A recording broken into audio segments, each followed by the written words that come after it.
every touch point of you doing business with your customers. Give them 10 times the value that they expect.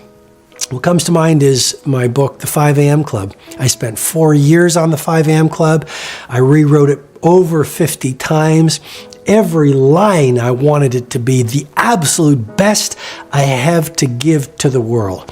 I wanted every model from the 20-20-20 formula, the morning routine from 5 to 6 in the book, or the twin cycles of elite performance that explain that elite performance without deep recovery depletes your assets of genius. That model explains rest is not a luxury, it's a necessity. One of the other models, the 10 rituals of daily genius that I talk about, the weekly design system and the 60-minute student and the second wind workout and the 2 massage protocol. Or maybe it was the model I shared in the book about transient hypofrontality, which explains that every man, woman, and child on the planet has the ability to shift their brains out of the prefrontal cortex, which is the seat of thinking and worrying and self-editing and inner criticism, and get into flow state, which is a term coined by Mihai Csikszentmihalyi of University of Chicago. I just wanted to put everything I had to give into the 5 a.m. Club. So people would pay, let's say, if you're in North America, $20 for the book or $30 for the book. I wanted them to receive thousands, actually millions of dollars worth of value from reading the pages. And imagine if you continue to become obsessed with being a value creator to the world, stunning things start to happen.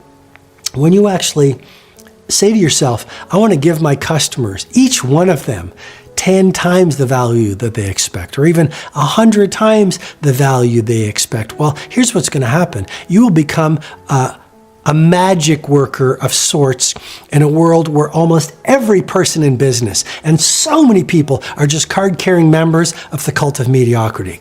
Most people just deliver minimum viable product to their marketplace, and then they wonder why they're not the domain leaders. They wonder why they don't have a global brand. They wonder why they don't have a movement of evangelists around the products or services that they offer. Well, one of the core things to remember about human nature is reciprocity.